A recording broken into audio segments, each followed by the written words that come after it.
usura es un delito que puede castigarse hasta con 12 años de prisión.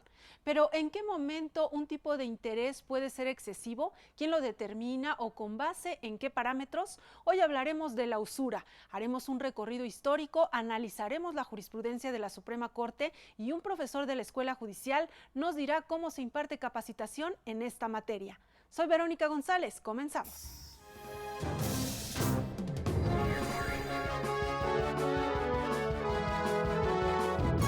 Nos acompaña el magistrado Víctor Francisco Mota Cienfuegos, egresado de la Facultad de Derecho de la UNAM. Él fue secretario de juzgado y secretario de tribunal, fue nombrado juez de distrito en 1997 y desde el año 2000 se desempeña como magistrado de circuito. Bienvenido, magistrado. Muchas gracias, Verónica, gracias por la oportunidad de presentarnos. Iniciemos la charla, si le parece bien, con un contexto histórico sobre la usura. Bien. ¿Cómo se ha desarrollado a lo largo de la historia? Bien, pues desde luego la usura ha acompañado al hombre desde los inicios de la sociedad porque tiene que ver con esa necesidad de tener una propiedad. En el mundo en el que vivimos, los seres humanos, pues tenemos distintas representaciones, ¿verdad? Una puede ser la espiritual, la emocional, pero sin duda que necesitamos el soporte material. Y ese soporte material tiene que ver pues con una casa donde vivir, bienes para producir, la renta que necesitamos precisamente para continuar produciendo y consumiendo. Entonces, en un momento determinado, en esa interacción social, pues yo necesito también tratar de abarcar algo de lo que tú tienes para ser más rico. También tiene un contexto de tipo religioso. Encontramos en las Sagradas Escrituras referencias sobre esa idea de moderación, del ánimo de poseer más allá de lo que estrictamente me corresponde. Por ejemplo, en el libro de Ezequiel se sanciona con la muerte a quien pretende incurrir en la usura. Se dice que no vivirá, que deberá morir. Y hay otras muchos pasajes en la Biblia. Esa situación se prolonga durante muchos siglos. En 1637, cuando se publica el discurso del método de René Descartes, en ese momento ya se trata de dar una nueva concepción, tanto así que surge una nueva corriente de reforma de la Iglesia, que pues representada por Martín Lutero, que es el que ya permite en sus ideas de un ejercicio más libre de la religión, ya permite que el ser humano busque lo necesario para vivir. Martín Lutero marca sus tesis en donde da una mayor liberalidad al entonces incipiente mundo del capitalismo. Él es un gran ideólogo. Después viene Juan Calvino, el gran instrumentador. Incluso él funda una ciudad de Ginebra bajo una concepción del Estado religioso, donde les permite a los comerciantes el medrar, el lucrar, y esta es una concepción nueva en contra de lo que los papas católicos mandaban en la época, ¿verdad? Con una evolución social que marcó que todo el norte de Europa pues tuviera un gran avance económico, se saliera del sistema feudal, los feudos ya comerciaran entre ellos y se establecieran las bases de la nueva sociedad capitalista. También tenemos que hasta 1891 un papa católico, el Papa León XIII, ya se da por vencido y hace una gran reforma a través de una encíclica que se llamó la Rerum Novarum, que fue un estado de renovación de las cosas. Frente al status quo, la normalidad, hay momentos históricos en que tenemos que renovarnos. Y aquí ya introduce el Papa el permiso para gozar de una propiedad sagrada e inviolable. El Papa habla de que el ser humano, perteneciente al reino animal, dice, no solamente tiene el derecho de gozar de las cosas, sino que tiene el deber de apropiárselas para sí y para producir. Pero llegó bastante tarde, casi finales del siglo XIX, y eso marca también un contexto para la creación de las leyes. En el derecho, pues tenemos una Constitución de 1917, que es una constitución social, y que también ya trae un régimen de protección de garantías ¿de qué? De libertad, de propiedad, fundamentalmente para lo que aquí nos interesa, y marca entonces un régimen de protección de la propiedad para uso exclusivo de la persona. Es una constitución individualista y bueno, eso es parte de esa evolución histórica. Más adelante tenemos también pues las distintas concepciones del derecho de propiedad. En 1969 se firma la Convención Americana sobre Derechos Humanos y ahí tiene un artículo 21 dedicado a la propiedad.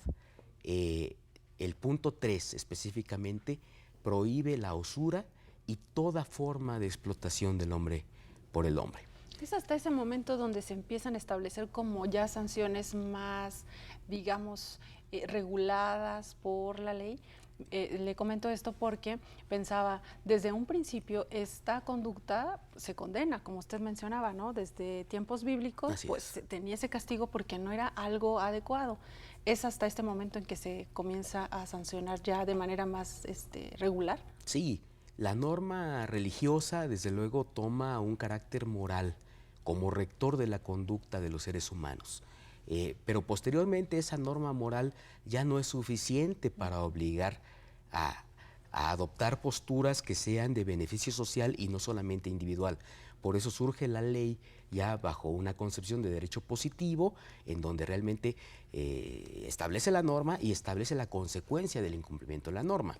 Ahora, en el tema de la usura, si bien se permite, pues las normas tienen que ver también con que alguien que otorga un crédito tenga también la garantía de que va a haber el retorno de su inversión y el premio, que es el interés. Por haberle prestado. Vamos a hacer una pausa y Claro. regresamos con más comentarios sobre este tema. Estamos en la Escuela Judicial. Regresamos.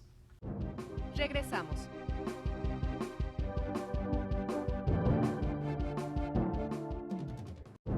Continuamos.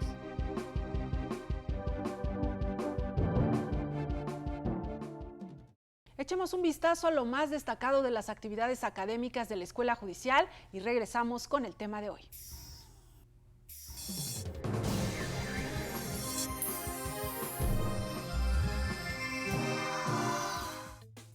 En las aulas de la Escuela Judicial, personal administrativo se concientiza sobre las necesidades de las personas con discapacidad. Sí, de verdad que debemos de ayudarlos, o sea, lo que más podamos, porque no es fácil ponernos tampoco en sus zapatos, porque efectivamente carecen de mucho, son personas que tienen todos los derechos, o sea, como nosotros, nada más que, bueno, nosotros tenemos la virtud o la bendición de que tenemos la vista, ¿no? Y ellos la carecen. Entonces digo, ahorita tenemos que depender de las personas que nos están ayudando, ¿no?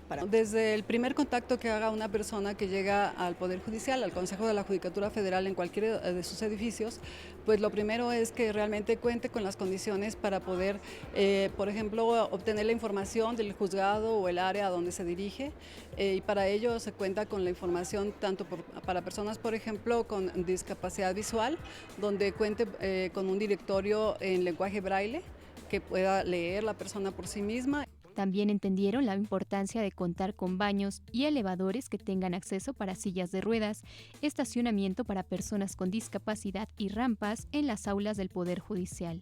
En todos los edificios del Poder Judicial de la Federación se ha tomado mucha conciencia en esto.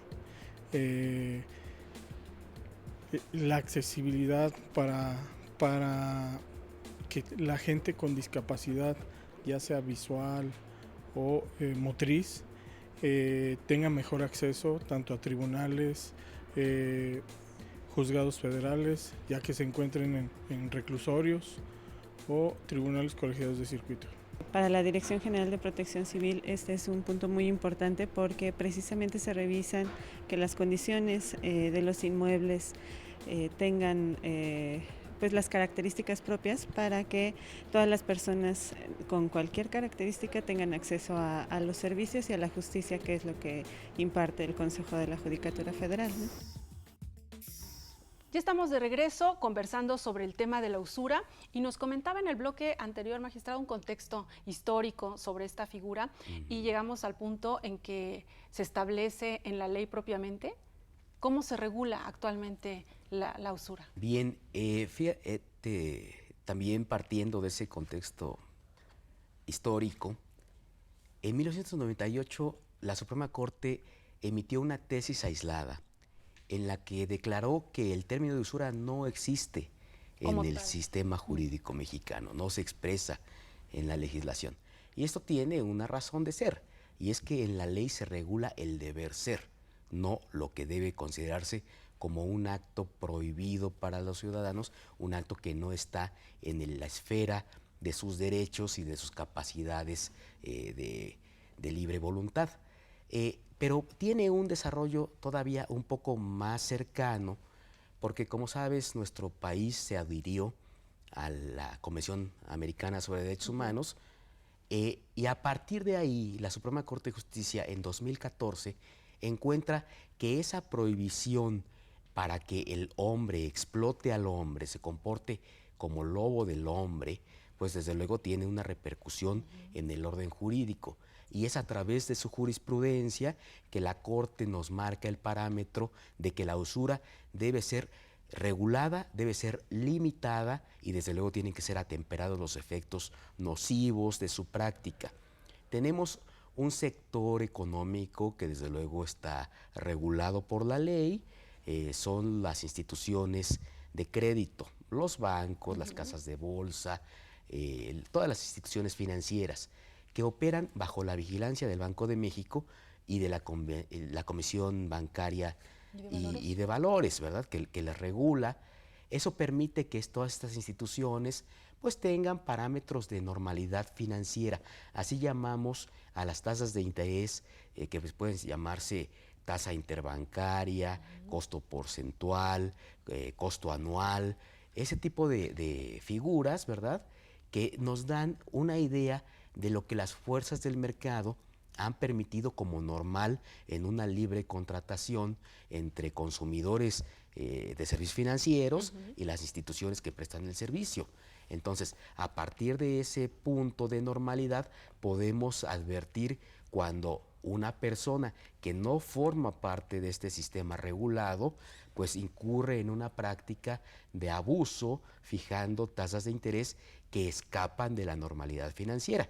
Es ahí donde el juez está obligado por disposición de la Corte a hacer una labor de moderación, de regulación, de volver al estado de normalidad. ¿Cómo determinan cuál es el nivel o en qué momento el cobro de un interés ya es excesivo? Claro, precisamente como te lo decía hace un momento, los bancos que tienen una actividad regulada no escapan a la ley de la oferta y la demanda. Ellos ven hasta qué nivel es posible colocar los créditos, porque desde luego como comerciantes profesionales del dinero, pues saben también que cuando hay una oferta muy vasta, pues el consumidor va a poder optar por las mejores condiciones, esto es, las tasas más bajas de interés. Cuando ya no se dan esas tasas de interés tan bajas, va a reducir la oferta y entonces la tasa de interés va a subir. Todo esto desde luego también está determinado por variables macroeconómicas, incluso de crisis nacionales o del contexto internacional, porque nuestro sistema financiero mexicano desde luego es una expresión del sistema financiero internacional. Pero entonces esa concurrencia de una tasa moda, ¿sí? Una tasa que es la comúnmente ofrecida, marca incluso condiciones de sustentabilidad económica del país. Cuando esas tasas que actualmente conocemos, porque lo vemos en el periódico, porque nos las informa en una institución de crédito, sabemos que podemos tener un crédito hipotecario que tiene una garantía inmobiliaria, pues a lo mejor en tasas que van entre un 9 y un 14%, eso es la normalidad. Sabemos que podemos tener un crédito automotriz que también está garantizado con el propio vehículo en tasas que van de un 12 a un 19%. Esa es la normalidad. Cuando una institución o una persona pretende cobrar tasas que salen de esos parámetros, es cuando entonces el juez está llamado a hacer la regulación, la moderación del comerciante y llevarlo a los parámetros de normalidad, esto por vía judicial. ¿Y qué tipo de juicios son? Bueno, son los juicios mercantiles en sus distintas vías. Tenemos vías ejecutivas, tenemos vías ordinarias y actualmente con mucho auge los juicios orales, que tienen que ver con cuantías económicas que no superan en este año los 633,000 pesos. Esto involucra que todo crédito que no rebase esas cuantías se puede llevar en esta modalidad de juicio oral, que es un juicio que garantiza un acceso a la justicia mucho más abierto, mucho más ágil y yo diría que con menos rigidez en cuanto a las formalidades que hay que cumplir. Y el juez está obligado, aún de oficio, a advertir cuál es la tasa de interés pactada para poder declarar si se encuentra dentro del parámetro de la normalidad financiera o si tiene que hacer el ejercicio de disminución para que la acción pues se cumpla con límites éticos. Para que se pague el interés, pero en forma justa para las dos partes. Bien, magistrado, vamos a hacer una pausa y regresamos con más comentarios sobre el tema. Claro. Vamos a la pausa, estamos en la Escuela Judicial, regresamos. Regresamos.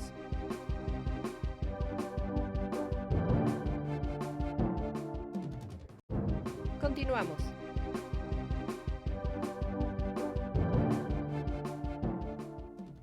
Vamos a ver qué eventos tiene programados la Escuela Judicial para los próximos días y regresamos con las conclusiones del tema de hoy.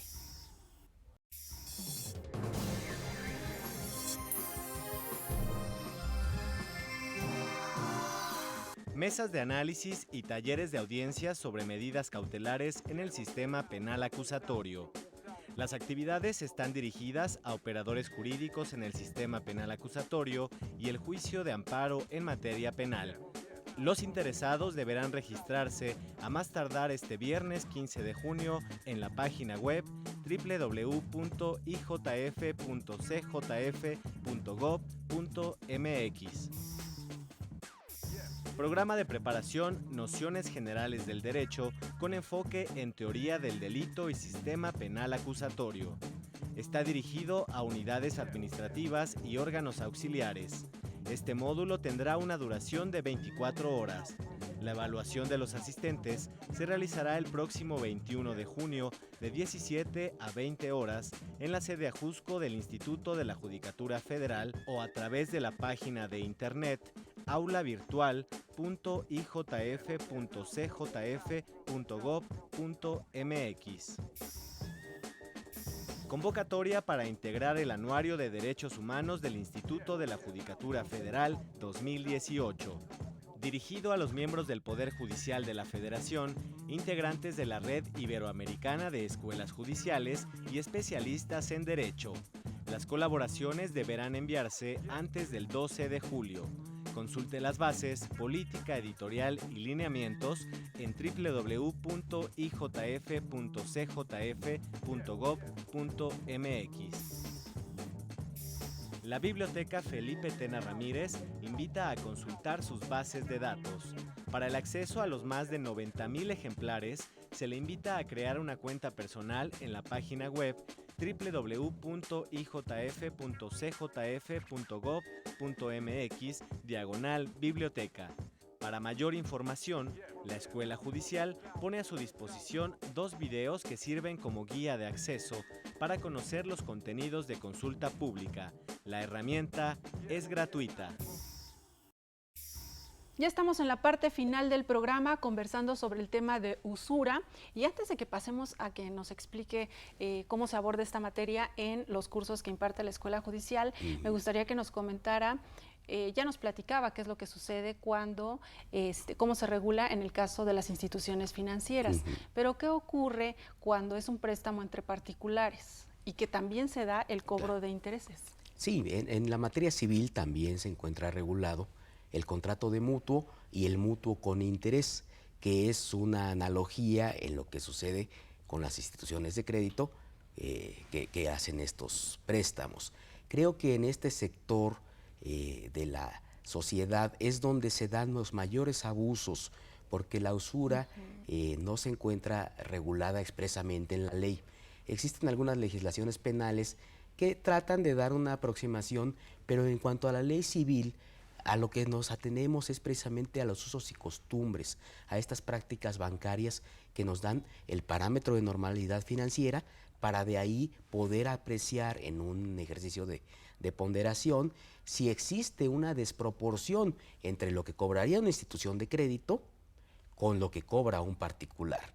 Es lo que conocemos como usura o agio.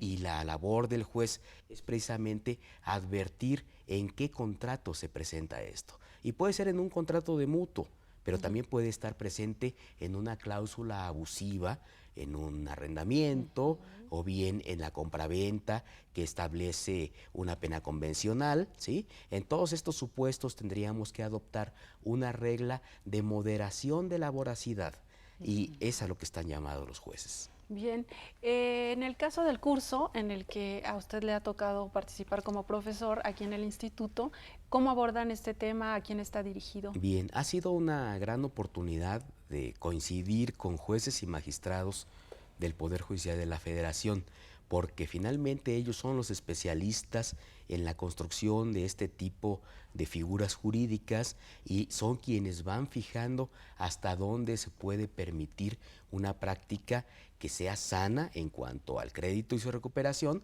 o que pueda llegar ya a un abuso sobre la capacidad económica de las personas que termine destruyendo su patrimonio.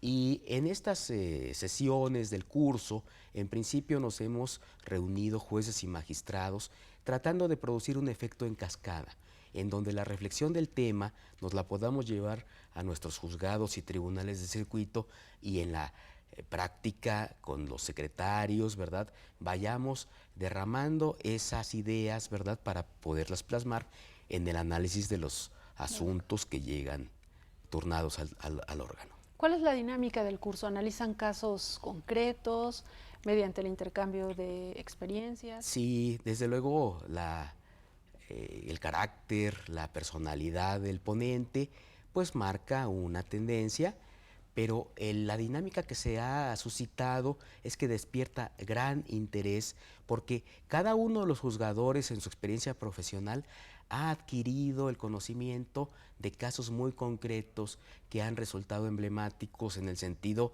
de que no podemos quedar satisfechos con la regulación que hace la ley. La materia civil y la mercantil es tan rica que tenemos que hacer uso de una creatividad personal, ¿verdad? Tenemos el reto de complementar la regulación y los criterios de tesis, pues a partir de la vivencia cotidiana que tenemos como miembros de la sociedad civil y desde luego dar hipótesis lógicas de solución a través del planteamiento de casos concretos en donde podemos obtener el conocimiento derivado de la experiencia de los compañeros y a la vez podemos crear nuevos criterios para los casos que a futuro vamos a tener que resolver. Magistrado, comentaba usted, en la ley propiamente no está esta figura, ¿no? ¿Se basan ustedes entonces en la jurisprudencia de la Corte o en qué otras herramientas para resolver estos asuntos? La jurisprudencia de la Corte es fundamental, porque a partir de aquellos criterios del 98, en donde se decía que no existía contemplado el anatocismo, la usura, pues actualmente ya se nos permite y se nos exige fijarnos en estos temas que están presentes en la vida cotidiana. Creo que la tendencia actual, a partir de un 17 constitucional que ordena resolver fondo sobre forma, pues tenemos que ser jueces más activos. Tenemos que hablar de los problemas económicos y sociales con mayor libertad y desde luego tenemos que plantear no solamente problemas, sino soluciones para la sociedad. Magistrado, a manera de conclusión, ¿qué es lo que seguiría en materia de capacitación en estos temas como es la usura? Bien, creo que el director del instituto ha sido claro en que la capacitación tiene que llegar a todos los niveles del Poder Judicial de la Federación. Después de esta primera etapa se tendría que llegar a los secretarios de los tribunales y desde luego pues a todo el ámbito social, a toda la gente que vive cotidianamente estos problemas relacionados con los recursos monetarios, con el crédito, para que también sepan que existen límites en esa exigencia en cuanto a los intereses, ¿verdad? Y que sepan que el Poder Judicial de la Federación pues cuenta con los recursos necesarios y la capacitación de sus funcionarios para atender el problema. Magistrado Mota Cienfuegos, pues un placer que nos haya acompañado en el programa de hoy. Igualmente para mí, gracias por la oportunidad. Gracias a usted y gracias al equipo de producción que hace posible este programa. Soy Verónica González y como siempre lo invito a que se quede en la señal del Canal Judicial.